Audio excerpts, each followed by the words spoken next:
दोस्तों 4 सितंबर के दिन चांद पर घनी रात होने से पहले इसरो ने चंद्रयान 3 के लैंडर और विक्रम रोवर प्रज्ञान को गहरी नींद में सुला दिया था।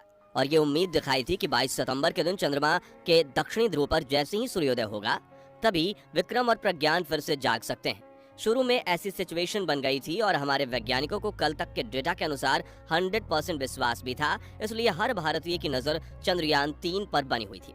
लेकिन इस वक्त इसरो की तरफ से एक ऐसी खबर आ रही है जो सुनकर हर भारतीय के चेहरे पर मायूसी छा गई है और हमसे नफरत करने वाले चीन और पाकिस्तान में खिली का माहौल बन गया है। तो आखिर 16 दिनों में क्या हुआ विक्रम और प्रज्ञान के साथ? क्या भारत माता के ये दोनों वीर फिर से नींद से जाग पाएंगे या फिर हमेशा चांद पर भारत के विजय के प्रतीक बनकर पड़े रहेंगे? जानने के लिए पूरा वीडियो जरूर देखिए और नए दर्शक जल्दी से चैनल को सब्सक्राइब कर दीजिए। साथियों 23 अगस्त के दिन चांद पर सॉफ्ट लैंडिंग करके विक्रम लैंडर ने इतिहास रच दिया था। जिसके बाद 14 दिनों के रिसर्च मिशन में लैंडर विक्रम और प्रज्ञान रोवर ने हमारी उम्मीद से ज्यादा काम कर दिखाया, जिससे पूरी दुनिया में भारत का डंका बजने लगा था। इसी बीच इसरो के वैज्ञानिकों के दिमाग में गजब का आइडिया आया और उन्होंने देशवासियों के सामने ये उम्मीद दिखाई थी कि 4 सितंबर को चांद पर रात होने से पहले हम विक्रम और प्रज्ञान को सुला तो जरूर देंगे, लेकिन जैसे ही 22 सितंबर के दिन चांद पर दूसरी सुबह होगी तभी ये दोनों नींद से एक बार फिर से जाग सकते हैं और अपने रिसर्च मिशन को कंटिन्यू कर सकते हैं। लेकिन अब 22 सितंबर आते ही इसरो ने एक ऐसी खबर दी है जो सुनकर आपकी आंखें भी नम हो जाएंगी। दरअसल 4 सितंबर को विक्रम और प्रज्ञान को सुलाने के पहले इनकी बैटरी फुल चार्ज की गई थी और रिसीवर को भी ऑन रखा गया था ताकि 22 सितंबर के दिन जब इसरो अपने मिशन ऑपरेशन कॉम्प्लेक्स से इन्हें सिग्नल भेजे तो ये उसे रिसीव करके उनके उपकरणों को फिर से ऑन कर सकें। लेकिन 21 तारीख को चांद के दक्षिणी ध्रुव पर सूरज ने रोशनी की पहली किरण फेंकी और चंद्रयान 3 की लैंडिंग साइट यानी शिव शक्ति पॉइंट पर फिर से उजाला किया।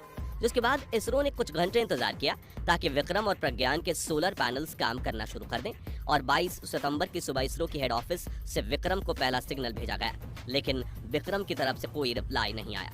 दोस्तों चांद पर फैले सन्नाटे को देखकर इसरो की हेड ऑफिस में हड़बड़ी मच गई और सभी वैज्ञानिक इस फिक्र में पड़ गए कि आखिर विक्रम को हुआ क्या और उससे संपर्क साधने के प्रयास करने लगे। इसके लिए फिर एक बार चांद की कक्षा में घूम रहे प्रपल्शन मॉड्यूल के रिले सैटेलाइट के जरिए विक्रम को सिग्नल भेजा गया, लेकिन इस बार भी कोई जवाब नहीं आया। फिर तीसरी बार चांद की परिक्रमा कर रहे चंद्रयान 2 के ऑर्बिटर के जरिए सिग्नल भेजा गया, लेकिन इस बार भी कोई रिप्लाई नहीं आया। इसी तरह इसरो के वैज्ञानिक बार बार प्रज्ञान रोवर और विक्रम लैंडर से संपर्क साधने की कोशिश करते रहे, लेकिन चांद पर सन्नाटा छाया हुआ। साथियों ये देखकर इसरो के वैज्ञानिक मायूस हो गए और बड़े ही भारे दिल से उन्होंने ट्वीट करके देशवासियों को ये बुरी खबर दी। अपने ट्वीट में उन्होंने लिखा कि विक्रम लैंडर और प्रज्ञान रोवर के साथ संचार स्थापित करने के प्रयास किए गए हैं ताकि उनकी जागने की स्थिति का पता लगाया जा सके, मगर फिलहाल उनकी ओर से कोई संकेत नहीं मिले। हालांकि संपर्क स्थापित करने के प्रयास जारी रहेंगे। अब ऐसा हो सकता है कि प्रज्ञान और विक्रम के उपकरण फिर से ऑन होने की कंडीशन में हो, लेकिन जब तक हमारा सिग्नल ही उन तक नहीं पहुंच पाएगा तब तक उनका आर्टिफिशियल इंटेलिजेंस सिस्टम एक्शन लेकर अपने उपकरणों को खुद चालू नहीं कर सकता। यानी फिलहाल विक्रम और प्रज्ञान सुबह होने के बावजूद चांद पर बंद पड़े हैं और ये खबर सुनते ही पूरे देश में सन्नाटा छा गया है। हर देशवासी ऊपर वाले से यही प्रार्थना कर रहा है कि किसी तरह विक्रम हमारी बात सुन ले और एक बार फिर से अपनी आंखें खोल ले। हालांकि दोस्तों हम आपको फिर से याद दिलाना चाहेंगे कि चंद्रयान 3 ने उम्मीद से ज्यादा टास्क परफॉर्म किए हैं और जाते जाते भी विक्रम लैंडर ने एक बार फिर उड़ान भरकर चांद पर दूसरी बार सॉफ्ट लैंडिंग करके भी दिखाया है। इसलिए ऐसा कहना बिल्कुल भी गलत नहीं होगा कि अगर विक्रम और प्रज्ञान फिर से नहीं जाग पाए तो भी इस मिशन में हमें 110% सफलता मिली है और हम सभी को इसरो के वैज्ञानिकों की मेहनत और लगन की तारीफ करनी चाहिए। साथ ही इस दुख की घड़ी में उनके साथ खड़े रहना चाहिए, क्योंकि हमें तो सिर्फ ये खबर जानकर ही इतना बुरा लग रहा है तो जरा सोचिए कि वैज्ञानिकों ने इस पर दिन रात मेहनत की है, उनको कितना दुख पहुंचा होगा। साथियों ये बात तो आप भी जानते होंगे कि विक्रम और प्रज्ञान फिर से जागने के लिए डिजाइन ही नहीं किए गए थे, क्योंकि चांद की रात इतनी भयानक होती है कि किसी भी उपकरण का वहां की रात में 14 दिन टिकना मुश्किल है। और इंसानों की बात करें तो बिना प्रोटेक्शन के हम तो वहां 14 मिनट भी नहीं टिक पाएंगे। तो आखिर चांद पर रात में ऐसा क्या होता है जो आज तक किसी भी देश ने चांद पर रात में मिशन ही नहीं भेजा?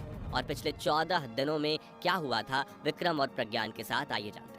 सबसे पहले हम 5 सितंबर से ही चांद पर घना अंधेरा छाने लगा। इसकी बात करें तो देखते ही देखते हर तरफ 5 सितंबर को अंधेरा हो गया। कि अगर आपको विक्रम के पास भी खड़ा कर दिया जाए तो आपकी आंखों से उसे आप नहीं देख पाएंगे। अब सूरज की रोशनी ना दूसरा सबसे बड़ा नुकसान था तापमान में बदलाव। जी हाँ, रात के समय में चांद के दक्षिणी ध्रुव का तापमान -250 डिग्री तक चला जाता है। इस वजह से विक्रम और प्रज्ञान के सभी उपकरण और बैटरी काफी ठंडी पड़ने लगी थी। ऐसे में इन्हें क्विक स्टार्ट देने के लिए काफी ऊर्जा की जरूरत पड़ती है। इसलिए स्लीप मोड में डालने के पहले इसरो ने इन दोनों की बैटरीज फुल चार्ज कर ली थी। हालांकि जैसे पड़े पड़े मोबाइल की बैटरी ड्रेन होती है, वैसे ही प्रज्ञान और विक्रम की बैटरी भी ड्रेन हो रही थी। लेकिन वैज्ञानिकों का मानना था कि 22 सितंबर को 10% तो बैटरी बच ही जाएगी, जिससे हमारे द्वारा भेजा गया सिग्नल रिसीवर पकड़ लेगा और सौर ऊर्जा से बैटरी को चार्ज करके सिस्टम को रिस्टार्ट कर लेगा। ऐसे में हो सकता है कि विक्रम की बैटरी पूरी ड्रेन हो गई हो और सिर्फ सौर ऊर्जा से उसे किक स्टार्ट देते हुए 0 से चार्ज करना जरा मुश्किल है। इसके अलावा दोस्तों, चांद पर समय समय पर भूकंप आते रहते हैं और ये भूकंप पृथ्वी की तरह कुछ सेकंड्स नहीं बल्कि 5 से 30 मिनट तक भी चल सकते हैं। हालांकि जब विक्रम ऑन था तो इसका एल्सा इंस्ट्रूमेंट हमें भूकंप की जानकारी दे रहा था। हालांकि इस उपकरण के बंद होते ही चांद पर पिछले 15 दिनों में भूकंप आया है कि नहीं वो हमें नहीं पता, और अगर बहुत तेज भूकंप आया होगा तो उसने विक्रम को पलटा कर गिरा दिया होगा।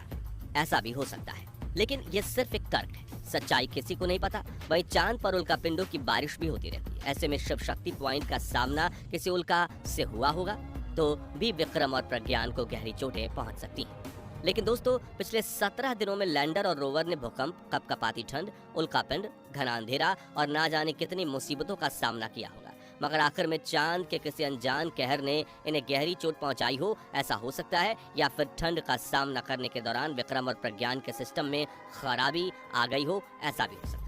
साथियों, अब विक्रम और प्रज्ञान के साथ आखिर क्या हुआ है, उस बात का पता तो हमें तभी लग पाएगा जब ये हमसे कम्युनिकेट करके खुद को फिर से ऑन करेंगे और इनमें लगे एडवांस सेंसर, कैमराज और पेलोड उपकरण हमें मौजूदा स्थिति की डेटा भेजेंगे। इसलिए हम यही उम्मीद कर रहे हैं कि इसरो को जल्द से जल्द विक्रम और प्रज्ञान की तरफ से रिप्लाई मिले और ये दोनों के बार जाकर इतिहास के पन्नों में भारत का नाम दूसरी बार सुनहरे अक्षरों में लिखते, क्योंकि पहली बार तो तभी लिखा जा चुका था जब इन्होंने अपने मिशन को पूरा कर लिया था। दोस्तों, अगर आप भी चाहते हैं विक्रम लैंडर और प्रज्ञान रोवर फिर से गहरी नींद से जाग उठे तो प्लीज कमेंट बॉक्स में इसरो को अपनी दुआएं जरूर दीजिए और वीडियो तो जरूर